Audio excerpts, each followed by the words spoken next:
Começa agora o grande debate de hoje. Participam comigo os advogados Tiago Anastácio e Gisele Soares. Um bom dia a vocês, Tiago e Gisele. A volta de Queiroz para a cadeia afeta o governo Bolsonaro? Eu começo com a introdução do Tiago Anastácio.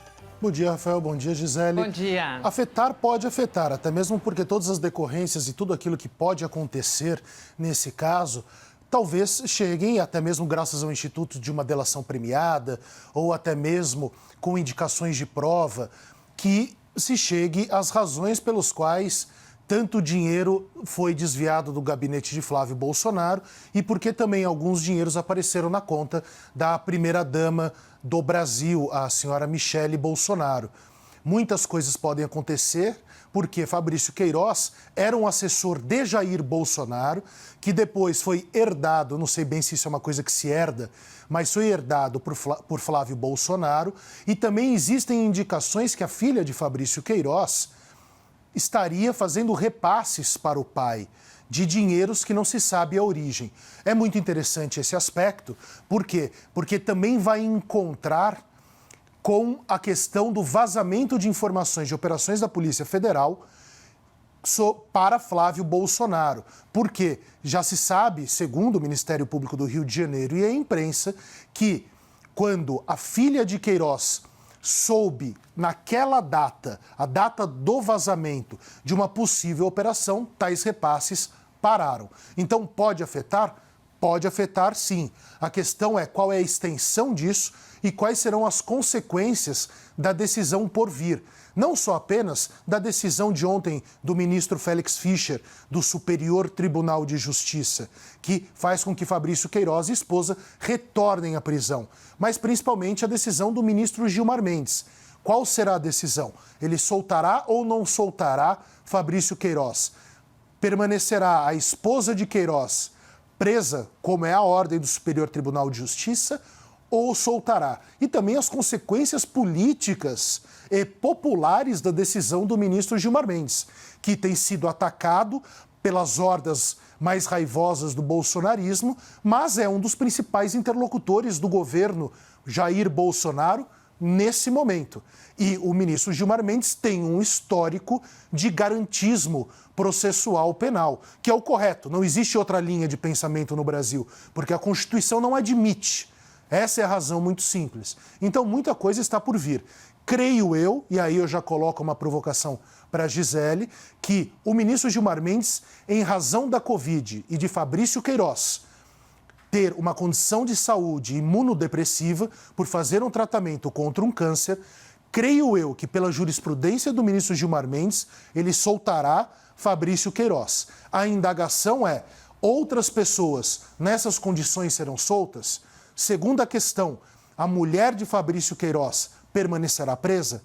Esses são os pontos que provavelmente nós encontraremos na próxima semana. Gisele? Bom dia, Tiago. Obrigada pela explicação. Realmente é uma situação que está limitada e que precisa ser analisada do ponto de vista técnico.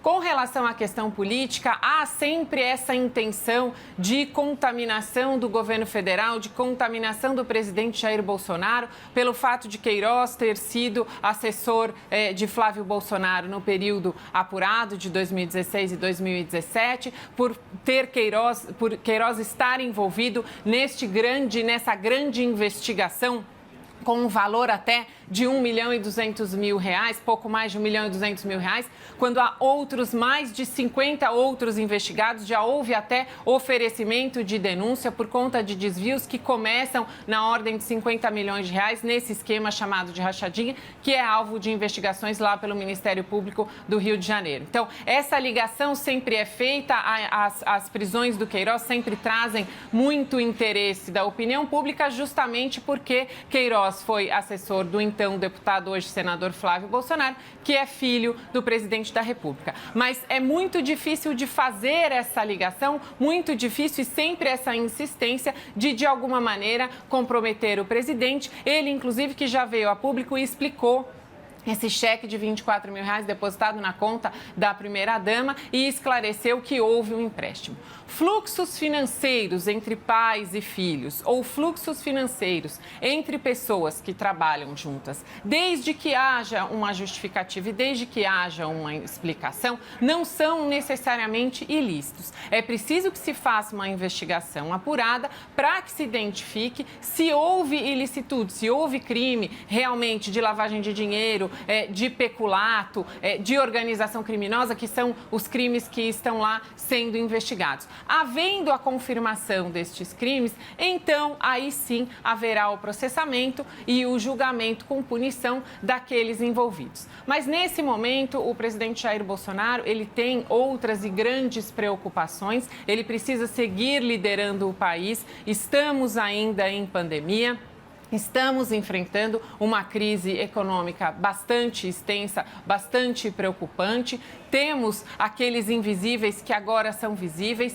Temos discussões importantes com relação ao auxílio emergencial. É preciso que o Brasil entenda como irá fazer este progresso para a abertura com segurança, para a abertura das escolas, para a abertura do comércio, da indústria, da economia, como absorver o máximo dessas pessoas que estão desempregadas, recolocá-las, reposicioná-las no mercado de trabalho, garantir às pessoas oportunidade, como receber as famílias vítimas de violência doméstica, um número que explodiu, infelizmente, durante a pandemia. Então, o presidente precisa ter a sua atenção voltada para essas questões que são tão importantes e que demandam uma liderança no país.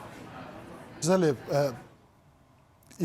as suas observações me fazem lembrar o grande promotor da história do Brasil, o grande Roberto Lira, quando vai saudar o grande Evaristo de Moraes, o maior advogado criminal que o Brasil já teve, que ele dizia, mais importante do que saber falar, o que Evaristo fazia muito bem, Evaristo sabia calar, né? Você faz considerações lato sensu, concordo plenamente, é necessário uma liderança no Brasil, no combate à pandemia e também para a retomada econômica. Mas o ponto aqui é se a cadeia afeta o governo Jair Bolsonaro. Eu não quero entrar no mérito, porque eu acredito que a presunção de inocência do presidente Jair Bolsonaro, de Flávio Bolsonaro e de Michele Bolsonaro e de Fabrício Queiroz e da esposa e do filho, sim, devem ser respeitadas até o trânsito em julgado. Veja só que coisa interessante. Para mim, pau que bate em Chico, bate em Francisco. Nós devemos respeitar esse mandamento constitucional exatamente para que os mandatários não sofram perseguições políticas de juízes com interesses políticos, de promotores com interesses políticos. Eu acredito nisso, seja para o Luiz Inácio Lula da Silva, para o Michel Temer, para o Jair Bolsonaro. Existem pontos que nós conhecemos pela imprensa e podem ser colocados aqui. Exemplo, o presidente Jair Bolsonaro falou de um cheque de R$24 mil, que ele teria feito um empréstimo. Segundo o COAF, o empréstimo não tem lastro. Este é um problema. Segundo, não era de R$24 mil, foram R$76 mil que o COAF identificou em depósitos para a primeira-dama Michele, vindos de Fabrício Queiroz. Flávio Bolsonaro ontem disse que não se lembra se ele gastou R$650 mil em dinheiro para comprar um apartamento. Você já esqueceu R$650 mil em algum lugar, Gisele? Então, esses são pontos políticos que devem ser postos no debate público. Judicial e político são coisas diferentes. Eu vou dar um exemplo para você que já coloquei aqui nesse programa. Caso do senhor Luiz Inácio Lula da Silva. O Sérgio Moro, na minha opinião, era um juiz suspeito. Era. Agora, politicamente, eu posso fechar os olhos como eleitor em 2022 para as fotos e para o pedalinho no nome dele? Não. São coisas diferentes. Uma coisa é a política, outra coisa são as cautelas judiciais. Exatamente, Tiago. Com relação à questão jurídica, técnico-jurídica, como você bem disse, existe hoje uma decisão de revogação dessa prisão domiciliar, mas ainda está pendente uma nova decisão do Superior Tribunal de Justiça, que está nas mãos de um ministro que é um ministro garantista, de um tribunal que já tem uma jurisprudência firmada aproximada no sentido de, sim, revogar a decisão que revogou a prisão domiciliar para, então, novamente colocar o Queiroz em prisão domiciliar com todas aquelas cautelares, com todas aquelas exigências e aí a discussão com relação à sua esposa. Essa questão jurídica. A questão política é sempre a aproximação, ou seja, a tentativa de aproximação para, de alguma maneira, que isso contamine o presidente da República. E aí é justamente o meu ponto. Sempre contaminou, né, Gisele? Contaminou Temer, contaminou Dilma, contaminou Lula. Tem que contaminar, porque é política. Vamos fazer essa verificação. Se houver efetivamente algum envolvimento do presidente ou cometimento de crime pelo presidente, então, neste caso, sem dúvida nenhuma, com todas as garantias constitucionais de defesa, ele deverá também seguir o mesmo caminho desses ex-presidentes anteriores. Mas até que isso aconteça, o caso hoje, juridicamente, é com relação a Queiroz, numa investigação muito maior, ou seja, a atenção pública deve ser dada ao Queiroz por conta dessa relação com a família Bolsonaro, mas mais ainda por lesão ao erário, maior ainda, de 50 milhões, 20 milhões, de mais de 50 outros investigados. Ou seja, é um esquema de rachadinha que merece a atenção e merece o interesse público para que realmente seja banido não só do Rio de Janeiro, mas de todas as outras assembleias. É que é da cultura brasileira, Gisele, o ladrão mais famoso ganhar mais mídia. Sem dúvida. Não é? Então, esse é o grande problema. Pois Aqui o que nós temos, e aí eu acho muito importante, eu acho que esse é o ponto fundamental dessas decisões dos tribunais superiores, para que não fique com essa lacração imbecil de internet. Os tribunais superiores, eles funcionam numa dinâmica recursal muito complicada de se explicar. É difícil explicar uma aula de processo penal para alunos de direito ou de pós-graduação, explicar para o grande público que um recurso que está no STJ já pode estar correndo recurso contra esse recurso, mas que também não é recurso, porque é habeas corpus, no Supremo Tribunal Federal. E esse Supremo Tribunal Federal manter o recurso para dar uma decisão, até mesmo de ofício, convenhamos, é falar javanês. Exatamente. É muito complicado. O ponto que se coloca, eu acho muito relevante esse debate para nós colocarmos isso com sapiência e tranquilidade. A justiça brasileira, ela não pode ser seletiva. Esse é o nosso problema. Nós não podemos admitir o que aconteceu com o ministro Noronha, que tinha negado não sei quantas centenas de habeas corpus. Não me lembro se centenas ou dezenas, mas muitos habeas corpus para casos idênticos ao de Fabrício Queiroz, negado para as pessoas, muitas delas defendidas pelas defensorias públicas, pessoas pobres. Isso é inadmissível. Creio que você vai concordar comigo. Isso não pode acontecer. E não pode acontecer do ministro Noronha depois sair ofendendo as pessoas que foram perguntar isso para ele. Mas não há um pio sobre isso.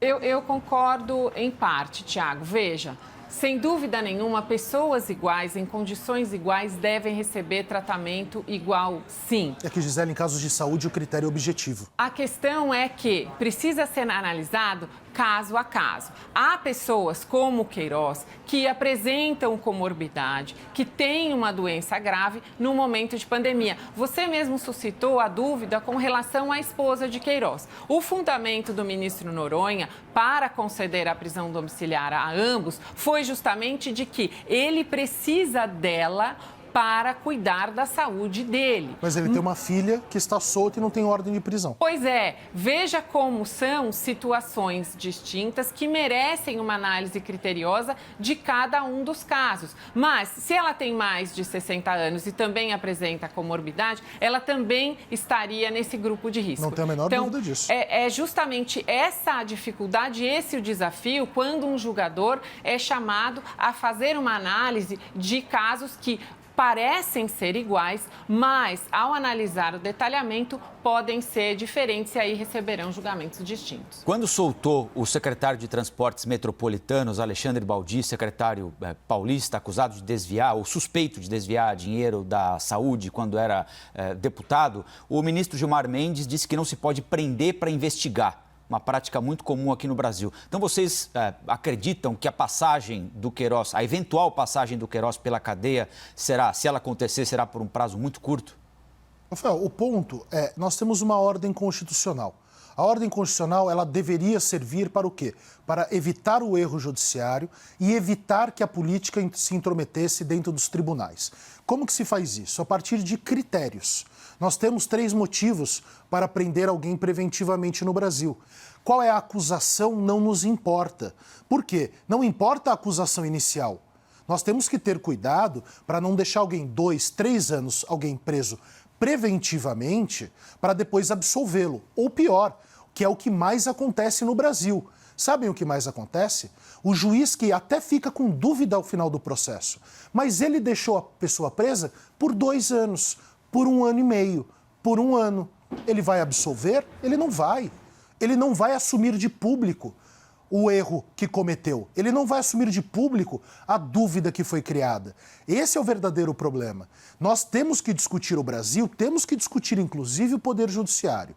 Mas a questão é de igualdade. O que acontece com o Queiroz e a esposa dele não acontece com o José da Silva e a Maria de Lourdes. E isso não é um papo de esquerdistas ou de direitistas, ou de liberais ou de neofascistas. A questão é um critério de justiça. E nós temos um problema, sim, político dentro dos tribunais. Eu coloquei aqui, eu sempre fui muito discreto. Gisele sabe disso e você, Rafael, também. Eu não falo de casos em que eu atuo nem nada. Eu tenho todos os motivos do mundo para criticar cotidianamente os tribunais superiores. Porque eu vejo clientes que podem ser condenados a, no máximo, 6, 7, 8 anos de prisão, presos a 2 anos. Enquanto pessoas que podem ser condenadas a 100 anos de prisão sofrem imediatamente julgamentos céleres, rápidos e benevolentes. Aconteceu isso comigo ontem. Ontem eu tenho um caso, uma acusação grave de tráfico de drogas, onde eu não posso ter acesso ao meu cliente, está preso há 2 anos e os tribunais não julgam. 3 habeas corpus, Gisele, para o Superior Tribunal de Justiça. Nos 3 habeas corpus se leu errado a petição, porque era contra uma decisão colegiada do TRF3 aqui. O STJ leu que era um habeas corpus contra a decisão monocrática. Então, como bem diz o ministro Marco Aurélio, um dos problemas do Brasil é que os processos têm nome na capa. Essa é uma realidade muito triste. Agora, isso não viola aquilo que tenho defendido aqui há muito tempo. O cuidado na investigação, o cuidado na acusação. A presunção de inocência até o trânsito em julgado, porque o juiz erra e erra muito, o judiciário é opaco e o judiciário se protege. Nós precisamos discutir o judiciário sem sofismas. Então, Jair Bolsonaro, Fabrício Queiroz e todos os demais merecem, porque são cidadãos brasileiros, todas as cautelas do processo penal. Todas. Podemos discutir politicamente o que existe, que é seara diferente. Então, politicamente, Gisele, rapidamente, antes dos argumentos finais, essa vai ser uma espada de Damocles para o governo Bolsonaro pelos próximos meses, anos, talvez essa história do Queiroz, vai e volta, dinheiro que entra, dinheiro que sai? Sem dúvida nenhuma, é uma tentativa de colocar pressão no governo Bolsonaro e envolvê-lo justamente por terem o mesmo sobrenome, por ter filhos que também estão na política. E esse é um risco assumido pela família. Ao todos ingressarem na política, todos devem estar cientes das suas exposições e que os seus envolvimentos ou as suas atuações individuais poderão, então, de alguma maneira, prejudicar os demais da família. Mas tecnicamente, juridicamente, é uma questão que deve ser analisada distritamente ao Queiroz e com relação a essa investigação a todos os demais para acabar com o esquema de rachadinha na Alerj. Agora os argumentos finais, começando pelo Tiago. Tiago, 1 minuto. Obrigado, querido. Obrigado, Rafael. Obrigada. Obrigado, Gisele. Boa semana e bom final de semana a todos os telespectadores e principalmente para vocês, meus amigos. O que nós temos, e eu faço questão de sempre rememorar isso, é uma questão de jogo político, mas também uma questão de jogo judicial. Há muitos anos nós gostamos, nos apaixonamos por um jogo chamado judicial, mas que fala uma outra língua, que tem as suas próprias regras. Hoje eu fiz uma diferenciação entre o que é uma discussão e argumentação política do que é a discussão e argumentação judicial. Na dúvida, o judiciário deve absolver. Na dúvida, a política, será que deve? Eu me lembro da frase do grande Evandro Lins e Silva, quando acusa Fernando Collor no Senado da República. Ele diz: a defesa do senhor presidente Fernando Collor afirma que o presidente merece o benefício da dúvida. Senhores senadores, vocês gostariam de um presidente duvidosamente honesto? Esse sofisma de Evandro é muito interessante no jogo político. No judicial, seria um grande absurdo, uma verdadeira falácia. Mas no jogo político é uma realidade. Nós, quando discutimos uma coisa. Qual é a linguagem que nós estamos usando? Uma coisa é na política. Eles assumiram risco, sim, Gisele, entrando para a política, mas também fazendo o que fizeram dentro da política. Essa crítica é política. Judicial, nós devemos aguardar. Agora, 1 minuto para os argumentos finais da Gisele. Obrigada, Thiago. Obrigada, Rafael. Ótimo final de semana para todos. Nós temos que tomar cuidado com a questão da irresignação, da revolta. Todo investigado, todo réu, todo condenado é uma pessoa que fica muito descontente com aquele julgamento, com aquele processo, sempre se sente de alguma maneira injustiçado. E para isso existe justamente o processo, que não tem envolvimento exclusivamente do juiz. Num processo judicial, há o envolvimento do Ministério Público, há o envolvimento dos advogados, ao envolvimento das polícias que fizeram investigações, a depoimentos, a testemunhas, a provas documentais. Portanto, ao chegar ao final para uma decisão, o juiz recebe todo este arcabouço documental para então analisar e proferir uma decisão. Há inúmeros recursos, muitas vezes nós criticamos aqui justamente o excesso de recursos. Então, temos que tomar cuidado para não taxarmos de erro judiciário todas as decisões que são contrárias aos interesses daqueles que receberam decisões desfavoráveis a si. Precisamos, sim, discutir, debater, criticar e até propor mudanças no judiciário, mas sem desqualificá-lo simplesmente porque, naqueles casos específicos, eles muitas vezes não atendem aos interesses do demandante. Gisele, Thiago, muito obrigado. Bom final de semana. Lembro que todas as edições do Grande Debate estão disponíveis na íntegra no nosso site cnnbrasil.com.br, no nosso canal oficial do YouTube e também em formato podcast em todas as plataformas de áudio.